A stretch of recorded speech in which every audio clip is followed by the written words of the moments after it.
Hello, welcome to Blogtown. My name is Fatima and I am your host. Today, for the very first time, I'm going to be talking to a garden blogger and his name is Derek.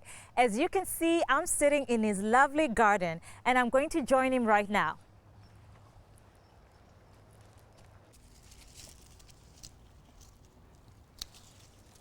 Hi, Derek. Hi, Fatima. How are you? I'm good. Well, welcome to the program. Thank you. You have a lovely garden here. I'm very, very impressed. It looks really, really nice.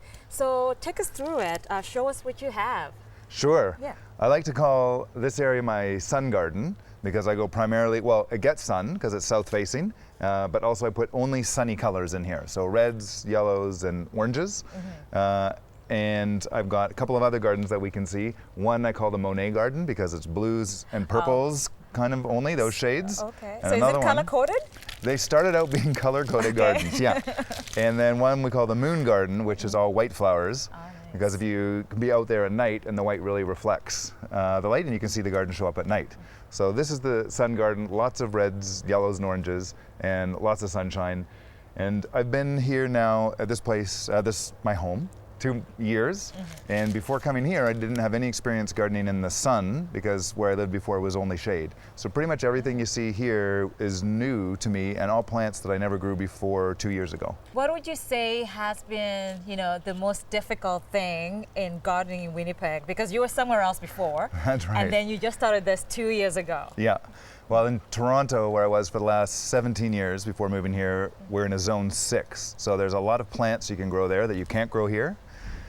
Surprisingly, it wasn't that difficult to get used to having fewer plants because as you can see, there's still plenty of options. There's a lot of things that will grow even in zone 3. And I think the hardest thing here has been moving into a new place is having patience. Yes. So people say when you move to a new property, get to know it first. See how much light it gets, where the rain sits, what kind of soils you've got, and it's really great advice, but I wasn't patient enough to follow it.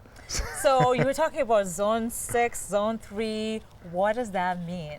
Right. So that's an indicator that the whole industry uses to tell you where your plants will survive. Okay. So we're in a zone 3 here, and it gets warmer up to like zone 9. So if you go further down into the States, it gets warmer. So you want to buy a plant here, you don't want to buy something that will only be good until like a zone 5 because it won't survive our winters. So it seems like there's a lot of things to learn about gardening. What kind of advice would you give somebody who wants to start gardening in Winnipeg? I would say be curious, be patient, and don't be afraid to make mistakes. My blog's called The Student Gardener because I'm always learning, and even 2 decades from now, I still will only be scratching the surface on everything that there is to know. One of the things I've learned recently is trying to start things from seed, which I'd never done before. So you'd probably notice the Rudbeckias, which are these yellow and orange tall flowers in the sun garden. And what's interesting is I started them from seed last year, and they grew about this big. Oh, wow. That was year 1. Yeah. And now year 2, they're all 4 feet tall and 3 feet wide. Are they easy to grow? Yeah. So what else do you have? There's a whole bunch of iris that bloom in the spring. So this is a pretty good late summer garden. Often gardens by this time of the year might not be as bright, but I prefer to have more things blooming in the late half of the summer than in the early half. So we've got all kinds of things like mums that don't appear until the fall as well. It looks very nice and very colorful. So let's move on to the other side of the yard or the other side of the garden, and then you can tell me what else you have. Absolutely, let's go. Okay. This is the one here that I referenced as my favorite color. It's kind of a burnt orange and chocolate. And I'm going to wait until this dries, collect the seeds, and try and plant them so that 2 years from now, this entire yellow stretch will be more of an orangey brown stretch. I love this, yeah. It's just a big experiment, and that's what I do. I try new things, and I see how they work, and if they don't work, I don't get too upset. Let's go on to the other side. Let's go. Can you tell me a little bit about these plants over here? Absolutely. The fun thing about some of these plants is that they're edible. So while this is primarily a flower garden rather than a vegetable garden, there's a few things in here like nasturtiums, which are these very interesting lily pad kind of looking plants. Yeah. These are edible. The flowers are edible. So if you come to my house for dinner, you will find flowers on the salad as garnish always. In your salad. Can you put this in a salad? Mm-hmm. And you can just eat these. Can I? Yeah, go ahead. Tastes really good, actually. It's not bad. Oh, wow. I never knew you could do this. This is really good to know. Good. And then this one is called Monarda, and it's kind of from the mint family, and I haven't done it yet, but you could use this to make a tea. So I'm thinking if I have time this year, I'll try it, but eventually I'll get in and make some teas. There's also a tomato plant in here. There's some peppers hidden away. There's a blueberry plant that's probably buried by these other plants right now, and a cherry tree. So there's a few edibles. Although it's not a vegetable garden primarily, it's kind of fun to have a few things. I feel a bit like a homesteader. You know, the sense of accomplishment when you can grow your own food. Definitely, and this smells really good too. Very minty. Well, yeah, let's move on again. All right.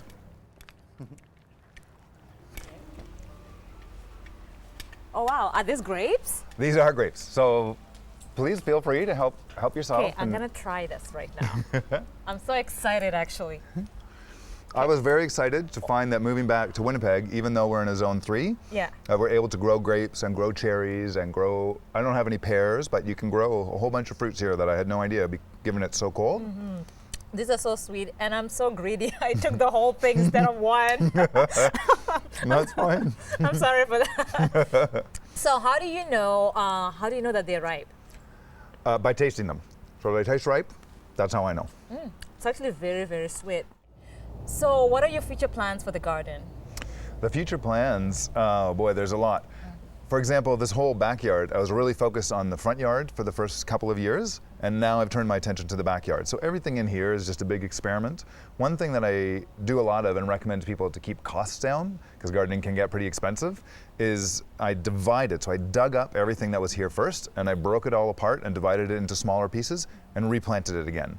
So that's pretty cool because I start with one patch of daylilies about this big, and then I break it out into 8 different patches, and then 2 or 3 years later, it's incredible how much you've got going on and how many plants you can sort of replicate. And so all of this back here were plants pretty much that were here when we moved in, but now it seems like there's 3 times as many. And that's just from digging them up and transplanting them.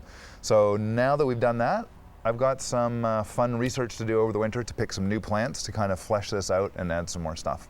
When did you start blogging? How did this start for you? I have a really hard time keeping track of where everything is. There's just so many plants that I can plant something and then turn around and get distracted for 5 minutes and come back and not be able to remember where I put it. It's just all dirt. It all looks the same, right? So I needed to take pictures and map it out, and I thought by the time I'm doing that, I might as well share it and get some feedback and see what other people are doing.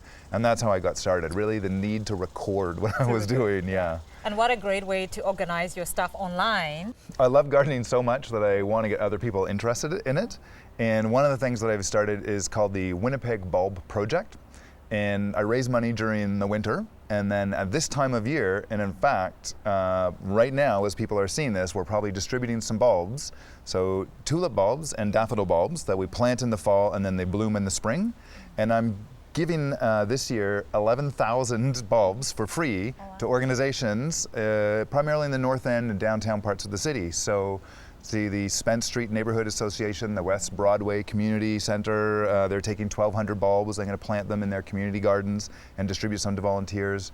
The Chalmers neighborhood, the Elmwood, so schools, daycares, senior centers, hospitals, any places that have the space and the willing hands to plant them can get free bulbs, and it's just kind of a civic pride thing to help beautify the city, but also to maybe introduce some people to gardening who haven't done it before and get them interested in gardening. So I was on your blog and there was something interesting that I saw there. Yeah. I think you called it the guerrilla gardening. What right. exactly is that about? So guerrilla gardening is where you garden in a public space rather than your own yard, and you don't technically have permission to do it. So it's an illegal act, although I've never been busted. And probably what you saw was my office is in the Exchange District, and there was 150 square feet of dirt where weeds weren't even growing between the sidewalk and a parking lot. Very unappealing, but it's right beside our office. So I organized people at my work, and we've completely taken it over, and we've gardened. And the first year we just put in some plants. This year we came back, we put in mulch, we put in a border, we've got a little fence, and we even took comments that people made on the blog, and we printed them out in speech bubbles, and we planted them in the garden. Oh, wow. So people from the blog had comments like, way to go, you're beautifying the neighborhood, really positive reinforcement. And so we took that and we put their positive reinforcement into the community so people who aren't online can actually see what the blogosphere has to say about the garden. So what's your most memorable blogging moment since you started blogging? Oh, my most memorable blogging moments. This is it. This is great. You know, I would say sometimes you write a post and you get a lot of comments. So I don't worry about how many hits I get on my blog, but what I do measure success by is engagement and how many people have comments. So I think probably the most memorable are just some posts where you get a lot of people responding and sort of generate conversation and engagement around your post. That's pretty exciting. Yeah, so if somebody's watching right now and they're wanting to blog, what kind of advice would you give them? I would say, people generally say to be authentic, and that's wholeheartedly true. You have to really care about what you're blogging about, or it's just going to become a chore, something you have to do. You really want it to be something that you want to do, but I think that's table stakes. So aside from that advice, I would say spend some time researching how to promote a blog, what groups you can join, where you can share your links, how you register on directories, because if you write great content, people who find it will share it, but people might not find it if you don't spend some time learning how to share your content online and where you can share it and what's appropriate. So I think that's probably some good advice that most people might not realize. Yeah, and it sounds like passion is the most important thing when it comes to blogging. Right, because no matter if you figure out how to share it, but your content isn't really interesting and full of your passion that you bring with it, then it won't get shared. So that's for sure the most important thing. You have to care about what you're writing about. Yeah. Well, Derek, it's been a pleasure. Thank you so much for inviting us into your home. Your garden is beautiful, and I learned a lot about gardening. So thank you so much. You're very welcome. Come back anytime. Oh, I'll definitely come and hang out with Maddie. Yeah.